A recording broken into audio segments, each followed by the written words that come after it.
Well, it may seem as though summer will never end this year, but higher elevations in Colorado may be in for more snow this week. Welcome back to another travel news episode. I'm your host, Robert Witham. I'm a former newspaper journalist, but now I report on travel news. I scour the news for stories of interest to travelers and those who love the great outdoors, so you don't have to. Well, out there, Colorado's reporting that snow is on the way to higher elevations in Colorado. Most of the snow accumulations will likely be on higher peaks, but elevations between 7,500 and 8,500 feet are also expected to see snow. Now in Colorado, 7,500 feet isn't exactly high. A lot of places you're going to go through there, you're going to be a lot higher than that. Well, the central mountain region and front range peaks are expected to be hit the hardest. Slick roads and travel delays are expected.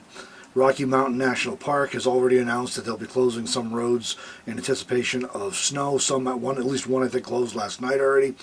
Parts of the Trail Ridge Road and the Old Fall River Road will be closed due to potential snowfall with this storm. The cold front that's bringing snow is expected to last through Thursday. Meanwhile, the risk of rain today and the threat of more flash flooding in the area around Glenwood Canyon prompted authorities to shut down I-70 for a portion of the day. The interstate has since been reopened but remains at risk of closure again should risks of flooding return.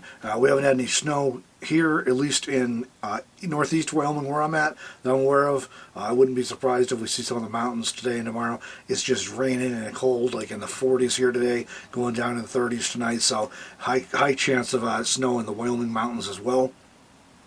So this is pertinent for travelers, many of whom have either been in Colorado during the hot weather that was here just a few days ago, or maybe traveling through Colorado on the way toward the southwest desert. That's a lot of people cross through there. Early winter weather and even late spring storms is a challenge I encounter every spring and fall in my travels. I typically leave northeast Wyoming between the first and third week of September, in part to find new scenery because I'm ready for some new scenery by that point, but also in part to avoid running into winter weather during my travels south, because I have certainly encountered that making my way, even while it's pretty hot here, making my way south, and all of a sudden I run into snow somewhere, whether Wyoming or Colorado or Utah.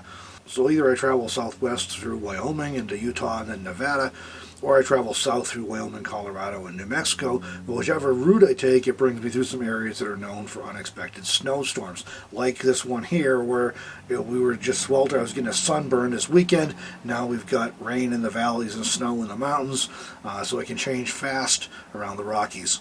This year it looks like I'll be leaving around mid-October, but I will definitely be watching with the weather, not only in Wyoming, but also in Colorado and New Mexico as I prepare to head south for winter. Well, don't forget, travelers, send me links or details or stories you think might be of interest to robert.witham@gmail.com. Thanks to those who've already shared stories. I've got some stacked up still. Tomorrow, I got a video coming up with 9 wild bear stories from around North America. Some of those stories were sent to me by you all who watch these shows.